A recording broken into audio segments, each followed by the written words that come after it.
10장 해겔 철학과 신학.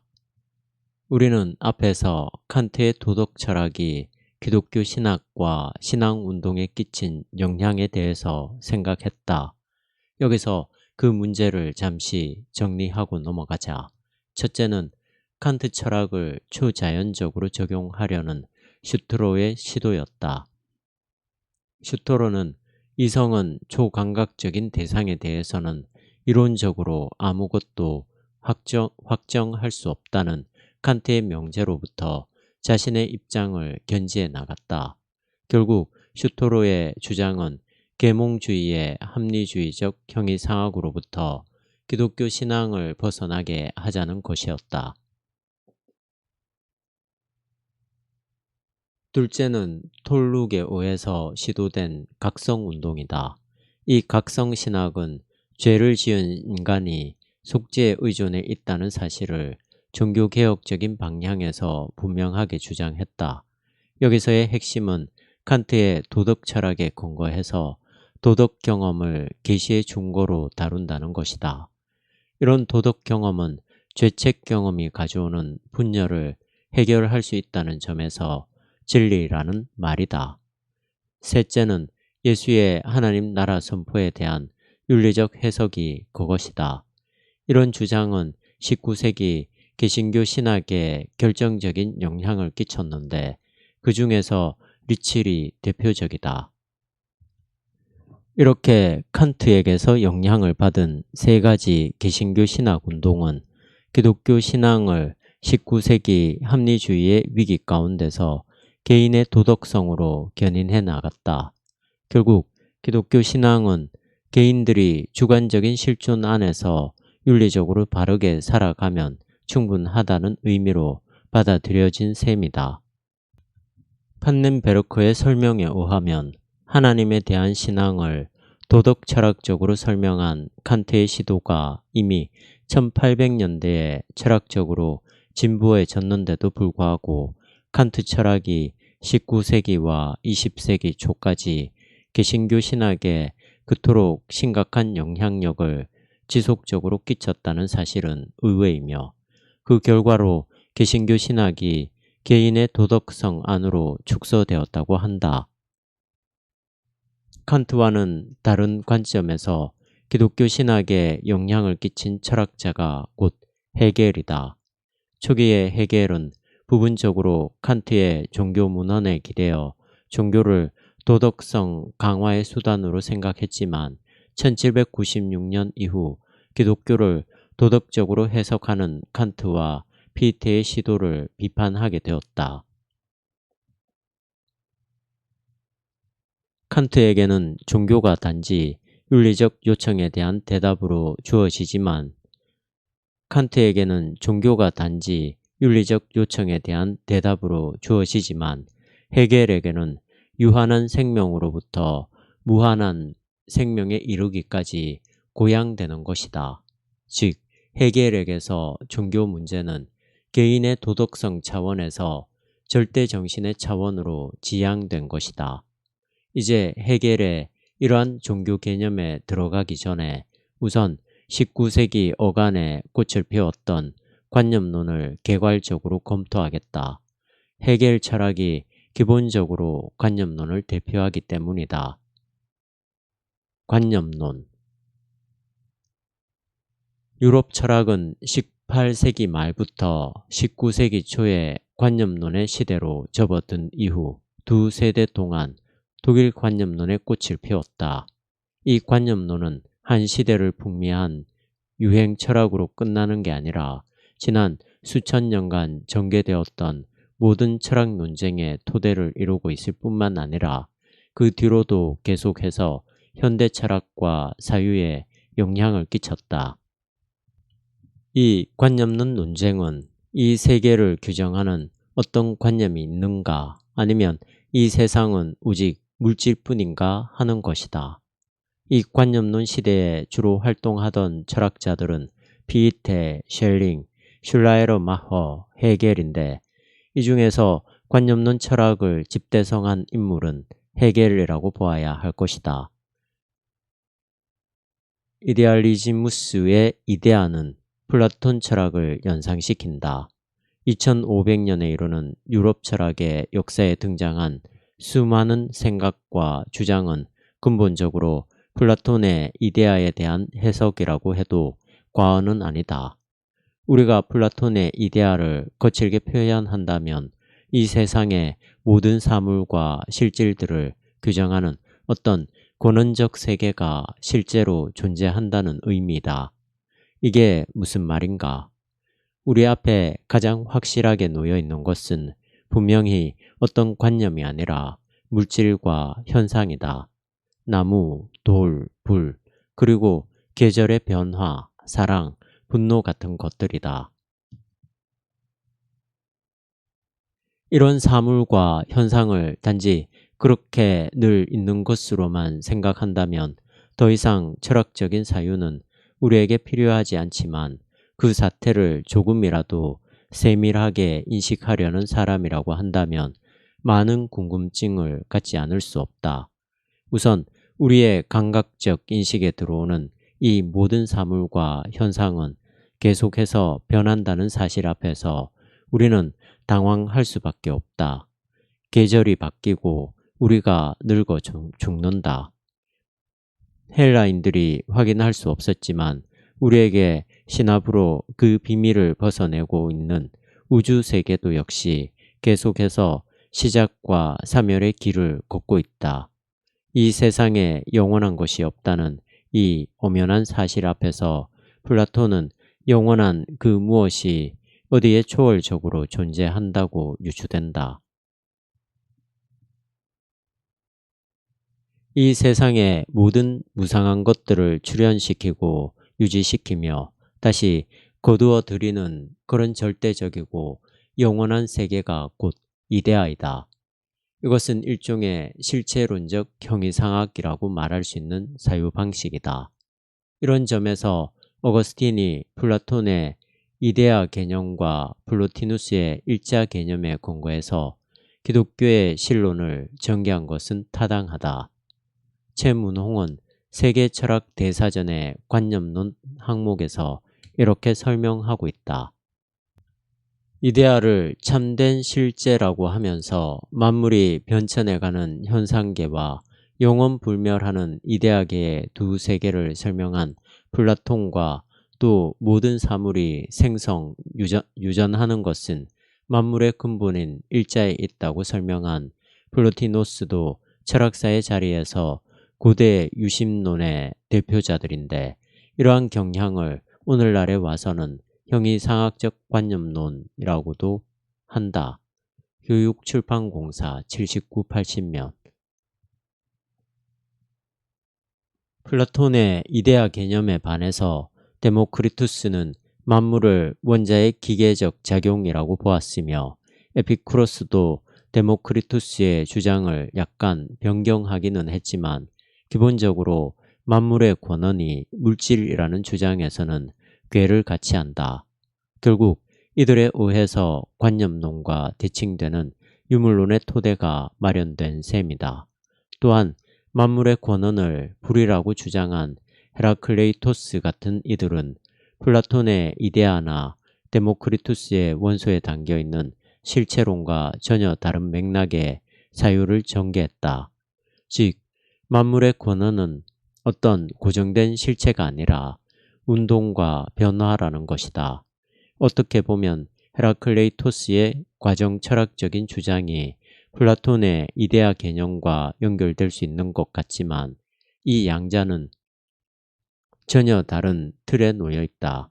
플라톤의 이데아는 명백한 실체로서 존재하는 것이지만 헤라클레이토스의 운동은 그것 자체가 없다. 그렇다고 해서 헤라클레이토스의 변화와 운동 개념이 데모크리투스의 원소론과 연결되는 것이 아니다. 원소론은 기계론적인 세계 이해이지만 생성과 유전은 훨씬 영적이고 유기적인 세계 이해이기 때문이다. 우리의 주제를 좀 더 단순화해서 플라톤의 이데아와 데모크리투스의 유물론은 중세기의 실제론과 유명론에 의한 보편 논쟁으로 이어졌다고 볼 수도 있다. 플라톤의 이데아나 아리스토텔레스의 형상 에이도스가 실제하는 것인지 아니면 단지 이름으로만 남는 것인지에 대한 보편 논쟁에서 전자의 주장은 실제론으로 후자의 주장은 유명론으로 규정되었다. 이 대목에 대해서는 하기락 선생의 설명을 들어보자.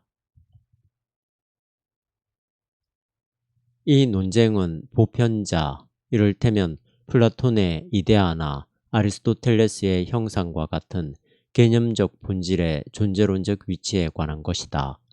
이 논쟁에서 실제론과 유명론이 분열 대립되어 실제론자들은 개념적 본질을 이루는 보편자가 실제라고 주장하고 유명론자는 개별적 사물만이 실제이고 보편자는 개별물을 지시하는 이름에 불과하다고 주장하였다. 이 문제는 인식론적 문제라기보다 오히려 존재론적 형이상학적 문제였다. 그런 까닭에 여기서 제기된 실제론을 근세의 인식론적 실제론과 구별하기 위해서 개념 실제론이라 부른다. 교육출판공사 세계철학대사전 844면. 이 보편 논쟁에 의해서 계속된 이 주제는 결국 해겔을 중심으로 한 합리주의적 관념론과 꽁트를 중심으로 한 자연과학적 실증주의에서 일단락된다고 보아야 한다. 객관적 실체로 인식되는 플라톤의 이데아는 중기의 실제론을 거쳐서 해겔의 절대정신 안에서 정리되었으며 늘 이런 인식과 대립해 있던 데모크리투스의 유물론은 중세기의 유명론을 거쳐서 영국의 경험론과 프랑스의 계몽주의를 결합한 꽁트의 실증주의 안에서 정리되었다. 우리는 여기서 해겔의 관념론을 다루려고 한다. 왜냐하면 해겔의 관념론이 그 이후 모든 철학사주의 나들목 구실을 하고 있기 때문이다. 해겔과 관념론. 이 세계에 드러난 현상의 권원을 전혀 다른 차원의 절대적인 세계에서 찾아보려는 주장과 그것을 부정하는 주장 사이에 얽히고 설킨 논리를 따라가는 일은 우리의 주요 관심사가 아니니까 접어두기로 하고 이제 해겔의 관념론이 지금까지의 모든 논의를 어떻게 풀어내고 있는지 살펴보기로 하자. 왜냐하면 서양 철학사의 논쟁이 해겔을 기점으로 전혀 새로운 길로 접어들었기 때문이다. 어떤 점에서 이데아와 보편적 실제론이 해겔의 역사철학에서 집대성되었고 그 이후로는 이런 우주론적인 담론이 약화되었다는 말이다. 필자는 여기서 주로 서동익의 설명에 기대어 해겔의 관념론 문제를 정리하겠다. 세계철학대사전 1229면. 우리가 해겔의 철학적 특징을 상식적인 차원에서 한마디로 규정한다면 절대정신의 변증법이라고 해도 크게 틀리지 않을 것이다. 이 세계의 모든 것을 포함하는 역사는 절대정신이 변증법적으로 자기를 현시하는, 계시하는 자리이며 그것은 곧 하나님의 자기 계시이다. 그가 말하는 절대정신은 플라톤의 이데아까지 소급될 수 있지만 그 세계가 변증법적으로 작용한다는 점에서 플라톤의 실체론적 형이상학과는 구별된다. 즉 절대정신은 영원한 실체로서 변하지 않는 이데아가 아니라 정반합이라는 변증법적 도식으로 완성되어가는 어떤 세계이다. 플라톤의 이데아가 이미 완료된 절대적인 세계라고 한다면 해겔의 절대정신은 역사의 진행에서 그 절대적인 것이 나타나야 할 어떤 세계라는 점에서 구별된다. 그의 입장을 좀 더 구체적으로 설명한다면 피테의 주관적 관념론과 셸링의 객관적 관념론의 모순과 대립을 종합하고 통일시킨 철학체계라고 할 수 있다. 내가 정확하게 이해하고 있는지 모르지만 피테의 주관적 관념론은 관념이 곧 인간의 주관적 의식의 발현이라는 것이며, 셜링의 객관적 관념론은 관념이 인간 의식의 주관적 경험과 상관없이 그 자체로 작용하는 세계로 설명하는 것이다. 데카르트 이후로 주관과 객관의 대립은 서양 철학의 인식론적 패러다임으로 작용하고 있었지만, 헤겔이 말하는 절대정신의 변증법 안에서 주관과 객관의 대립은 지양된다. 헤겔의 변증법에 대해서 소동익의 말을 직접 들어보자. 철학은 이성개념, 절대자의 체계이며 이성개념은 과정이다. 모든 이성개념은 원래 자기와 반대되는 것을 자신 속에 간직하고 있기 때문에 정립은 반드시 부정되고, 부정한 것을 또다시 부정함으로써 훨씬 포괄적이고 높은 단계의 개념으로 발전하게 된다. 여기서 처음에 두 모순 개념은 제3의 개념의 계기가 된다. 곧 정립, 반정립, 종합의 3단계의 발전 과정에서 종합은 정립과 반정립을 아주 없애버리는 게 아니라 이를 새로운 형태로 살려서 보존한다. 그리고 긍정과 부정을 함께 간직하는 새로운 긍정도 아직 완전한 전체적인 진리일 수가 없고, 다시 그 반대자로 전화하고, 또 이것과 저것은 새로운 통일의 단계로 자기 내 복귀된다. 이렇게 절대자가 자기를 자각하는 과정이 다름 아닌 변증법이며, 이 3단계의 변증법으로 구성된 것이 곧 그의 철학체계의 전체이다. 현실이 곧 이성이 되는 절대자가 영원한 로고스인 자기 자신에 있어서, 즉 즉자적으로 전개하는 학이 논리학이고, 그 절대자가 외적 존재의 형태로 자기를 외화하는 것이 곧 자연이고, 그 자연 인식이 자연 철학이 된다. 다시금 이 절대자가 그 외화에서 자기로 돌아온 존재 양식을 전개한 것이 그의 정신 철학이다. 헤겔의 변증법적 역사 철학은 19, 20세기에 인류 정신과 예술, 정치, 사회 전반에 걸쳐서 많은 영향을 끼쳤다. 한 사람의 철학자에게서 극단적 좌파로부터 우파에 이르기까지 다양한 사상이 발생된 것은 헤겔의 경우가 거의 유일한 게 아닐까 생각한다. 놀랍게도 마르크스주의는 헤겔 철학의 대표적인 좌파라 할 수 있다.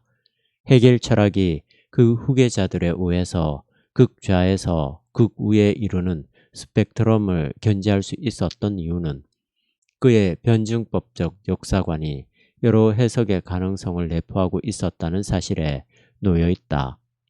위에서 지적한 마르크스는 헤겔의 역사철학에 유물론적 역사관을 적용시킴으로써 결국 프롤레타리아의 독재가 가능한 계급투쟁의 역사를 주장하게 되었다. 이런 반기독교적인 반향이 헤겔 철학에게서 출현했다고 해서 그의 철학을 우리가 부정할 필요는 전혀 없다.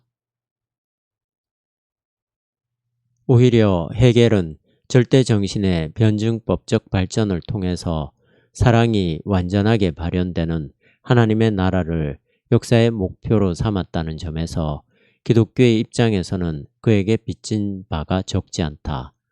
그에게 종말론적인 역사관이라기보다는 진보사관의 흔적이 역력하지만 역사로서 자신을 계시하는 하나님을 변증하려 했다는 사실은 높이 평가되어야 한다.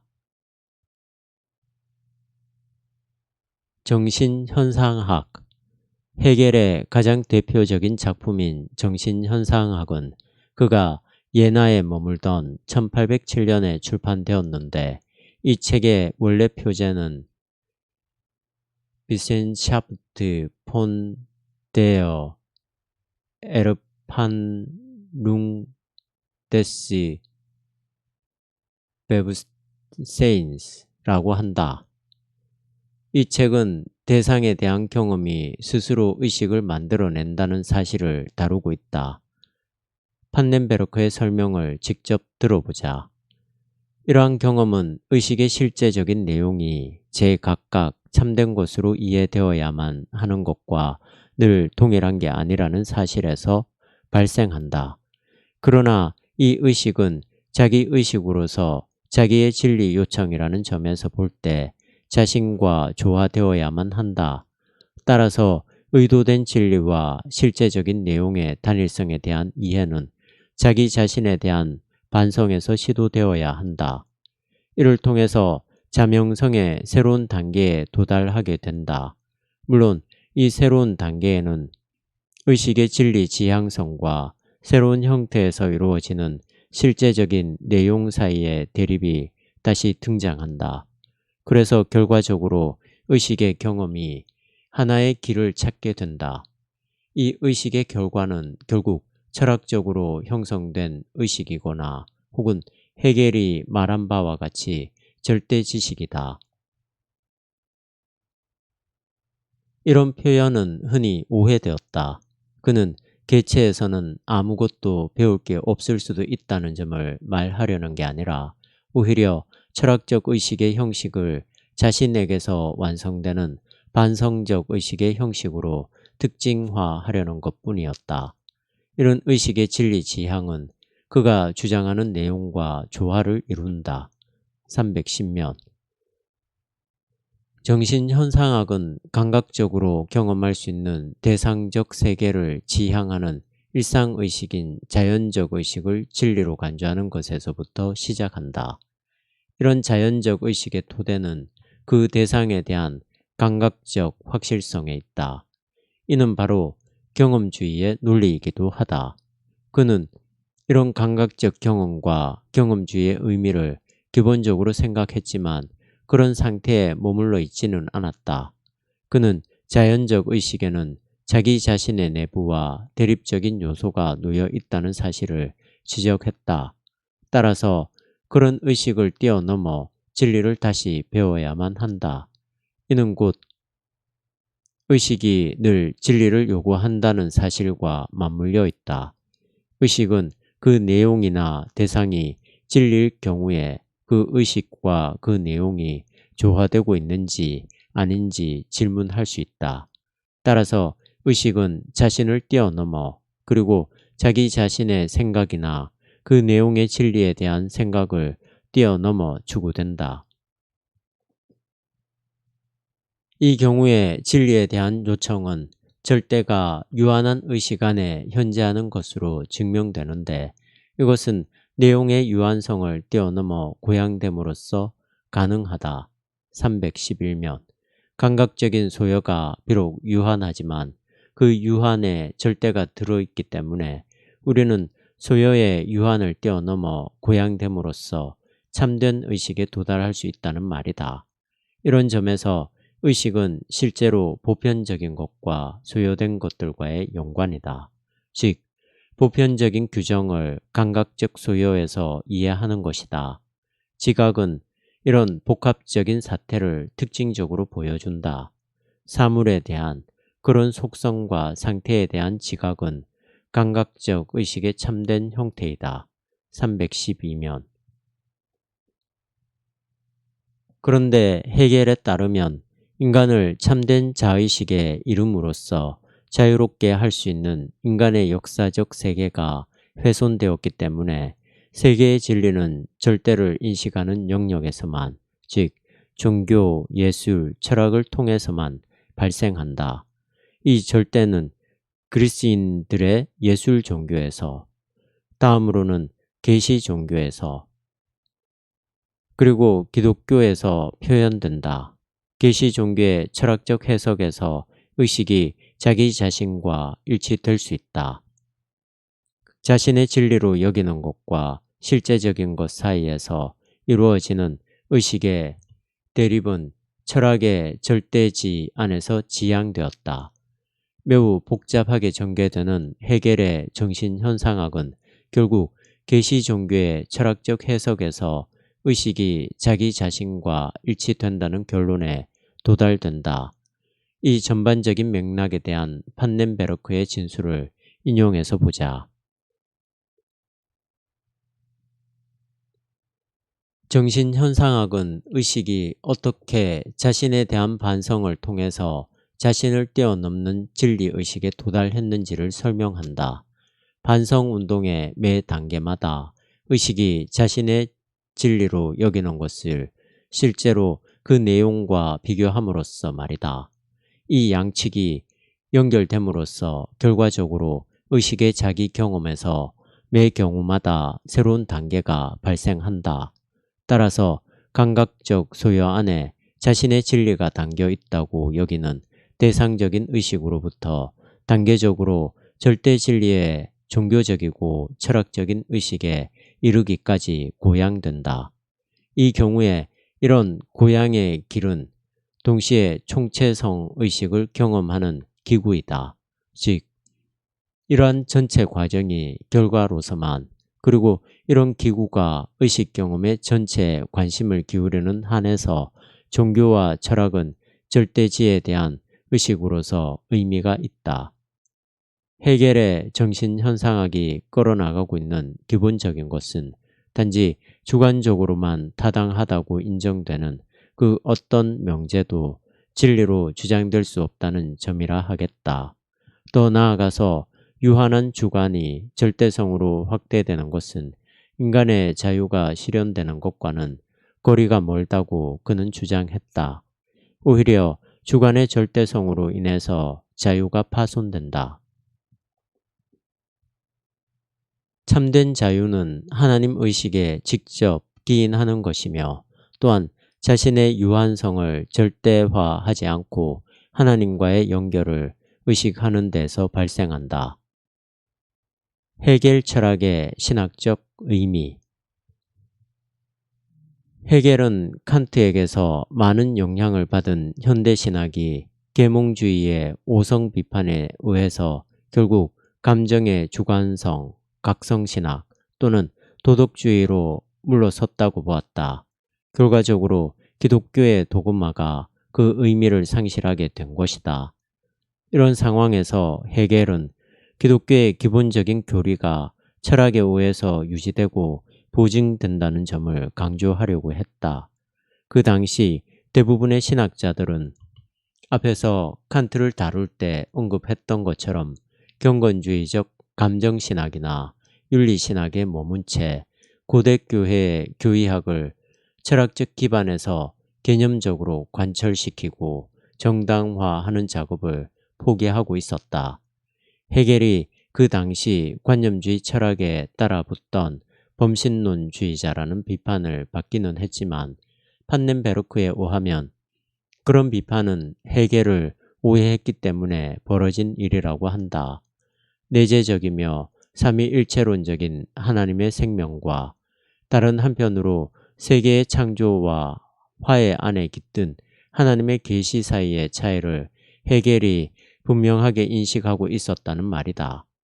기독교 신학에 대한 헤겔의 해석에 취약점이 있기는 하지만 그것은 슐라이르마허의 취약점보다 훨씬 미미하다. 슐라이르마허는 삼위일체론을 하찮게 여겼으며 또한 하나님을 창조자로 생각하는 점에서도 헤겔보다 진지하지 못했다. 그런데도 불구하고 개신교 역사에서 슐라이르마허가 교부로서 자리를 잡는 대신에 헤겔은 주변적 현상에 머물렀다는 건 헤겔을 범신론자로 본 의혹 때문이었다. 그렇지만 실제로 헤겔이 개신교 신학사에 끼친 영향은 지대하다. 특히 삼위일체론에 대한 갱신 작업은 그의 공로가 크다.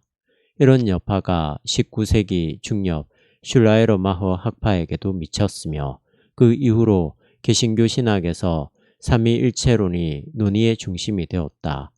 판넨베르크의 설명에 의하면 헤겔을 통해서 문자 영감설과 초자연적 연결에서 해방된 계시 개념도 역시 이런 사태와 밀접한 가운데서 논의되었다. 특히 칼 바르트는 자신이 공부했던 리츠 학파와 결별하고 1차 세계대전 이후로 계시신학의 갱신으로 돌아섰으며 기독론적인 신론을 제시하기 위해서 삼위일체론의 토대로 돌아섰다. 이제 바르트는 기독교 신학 전반을 삼위일체론의 토대를 두고 전개해 나가기 시작했다. 20세기 후반에는 융엘과 판넨베르크가 헤겔 철학과의 연결 가운데서 삼위일체론을 거듭 강조하였다. 이들이 헤겔에게서 배울 수 있는 사실은 삼위일체론이 단순히 전반적인 신론에 대한 부록이 아니라 하나님의 현실성 전체를 기독교적으로 이해하는 데 가장 밀접하게 연관된 것이라는 점이다. 338면 이제 헤겔 철학의 신학적 의미를 좀 더 구체적으로 살펴보자. 우리는 두 가지 대목을 여기서 제시할 수 있다. 참된 무한자 개념. 판넨베르크의 설명에 따르면 헤겔은 참된 무한자 개념을 통해서 신론을 설명하려고 했다. 원래 하나님의 무한성 개념은 니사의 그레고리우스 이후로 기독교 신론의 근본이었지만 여기서는 무한자가 유한자와 대립적이라는 관점에서만 다루어졌다. 이에 반해서 헤겔은 무한자가 유한자의 차이 및 이런 대립을 극복한다고 주장했다. 이것은 성육신이 참된 무한성에서 이루어진 하나님의 자기 계시로 이해될 수 있다는 뜻이다. 인간과 절대를 일치시키는 성육신 사상은 이런 점에서 인간의 자유와 연결된다. 그러므로 아들이 너희를 자유하게 하면 너희가 참으로 자유하리라. 요한복음 8장 36절. 그러므로 아들이 너희를 자유하게 하면 너희가 참으로 자유하리라는 말씀처럼 이 차이가 하나님의 계시로 인해서 극복된다는 말이다. 이런 구도를 삼위일체론적으로 설명할 수 있다. 아버지는 자기와 동일한 것으로 알고 있는 아들 안에서 자신의 타자로 등장한다. 참된 무한자는 자기 자신의 타자이기도 하며 그리고 타자 안에서 역시 자신과 일치한다. 343면. 그런데 판넨베르크에 의하면 자신을 자신의 타자에게 정립시킨다는 의미에서 절대를 주관으로 생각하는 것은 철학적으로 충분하지 못하다고 한다. 또한 절대가 자기를 포기함으로써 자신을 정립한다는 이러한 구상은 신학적으로도 문제가 있다. 왜냐하면 이를 통해서 삼위일체론의 순수한 의미가 빗나가기 때문이다. 즉 아버지로부터 아들과 영의 출현에 상관없이 삼위일체적 인격들의 동일한 등급이 또한 아버지와의 관계에서 아들과 영의 인격적인 독립성이 유지될 수 없기 때문이다. 344면. 그러나 이러한 문제는 헤겔만이 아니라 어거스틴과 안셀름 등으로부터 시작되는 기독교 전체 신학 흐름과 연관되어 있기 때문에 유독 헤겔에게만 책임을 물을 수는 없다. 오히려 그에 의해서 19세기 신학이 근본 주제를 회복할 수 있었다는 점을 인정해야만 할 것이다. 더구나 헤겔이 주관으로서의 절대라는 명제를 삼위일체론적으로 발전시킴으로써 그것이 기독교 삼위일체론의 역사와 연관되었기 때문에 그의 철학은 19세기 신학에서 칼 바르트에 이르기까지 또한 그 이후 시대까지 삼위일체론에 대한 관심을 갱신시켰다고 보아도 좋을 것이다. 이것이 바로 기독교 신학을 위한 헤겔의 가장 중요한 공헌이다. 헤겔 철학은 분명히 기독교의 중심 교리를 그 무엇보다도 삼위일체론과 그것의 토대를 둔 하나님 아들의 성육신론을 다시금 신학의 중심이 되게 했다. 345면. 그렇지만 헤겔의 사변적 삼위일체론은 신학적으로 비판받을 만한 부분이 있다. 신학은 삼위일체론적 진술을 주관으로서의 하나님 개념에서 끌어내는 게 아니라 예수 그리스도 안에 이루어진 하나님의 계시에서 아버지, 아들, 영이 한 짝을 이룬다는 사실에 대한 진술로 해석되었기 때문이다. 비록 19세기 신학에 깊은 영향을 끼치긴 했지만 절대관념의 자기 해석에 대한 헤겔의 명제와 삼위일체론의 연계는 신학자의 입장에서 명쾌하지 못한 구석이 있다는 말이다. 계시 개념. 기독교 신학이 기본적으로 계시론이라는 점을 감안한다면 헤겔이 이 계시 문제를 다시 신학의 중요한 주제로 부각시켰다는 사실은 신학의 역사에서 대단한 성과라 할 만하다. 이 대목은 판넨베르크의 진술을 그대로 인용하겠다. 헤겔에 따르면 자기를 계시하는 것은 정신으로서 혹은 주관으로서 하나님의 본질에 속한다. 이런 주제는 헤겔의 사변적 삼위일체론과 밀접하게 연관되어 있다. 왜냐하면 자기 계시는 타자에게서 자기를 인식하는 조건인 포기와 일치하는 것이기 때문이다. 포기된 것과의 일치는 계시를 통해서 재생산된다. 이런 의미에서 헤겔은 이미 창조를 하나님의 자기 계시로 이해했다. 기독교 신학자들은 이와 달리 하나님의 자기 계시 사상을 예수 그리스도의 사신과 또한 그의 역사와 연결시켰다. 그렇지만 헤겔의 사상은 신학자들이 예수의 가르침과 그의 역사에 나타난 아들과 아버지의 결합에 집중한 채 삼위일체론을 계시 사건의 신학적 해설로 이해하도록 도왔다. 그래서 지난 20세기 신학에서 칼 바르트는 계시론과 삼위일체론의 연관을 회복시켰다. 그리고 그에 의해 닦여진 길에서 많은 논의들이 발전되었는데 이 일은 계시 개념과 역사적 주제와의 연계가 바르트에 의해서 손상되어 버린 것과는 상관없이 이루어졌다.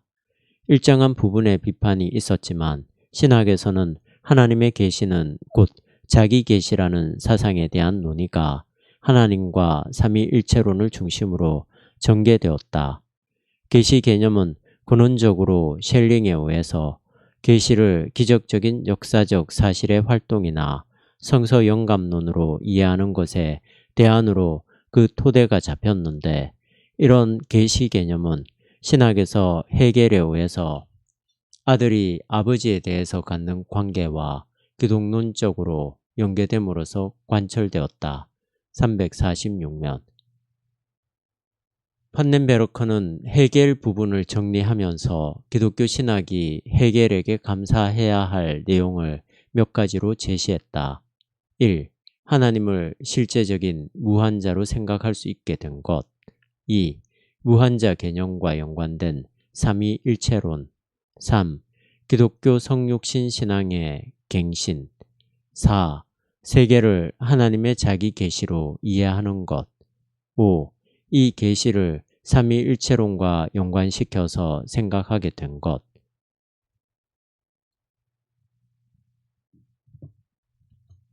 판넨베르크에 의하면 관념론 철학자들 중에서 어느 누구도 헤겔처럼 기독교와 적극적인 관계를 맺은 철학자가 없었다고 한다. 셸링, 칸트도 나름의 역할이 있었지만 헤겔에게는 미치지 못한다. 다음과 같은 판넨베르크의 진술로 이 장을 정리하자.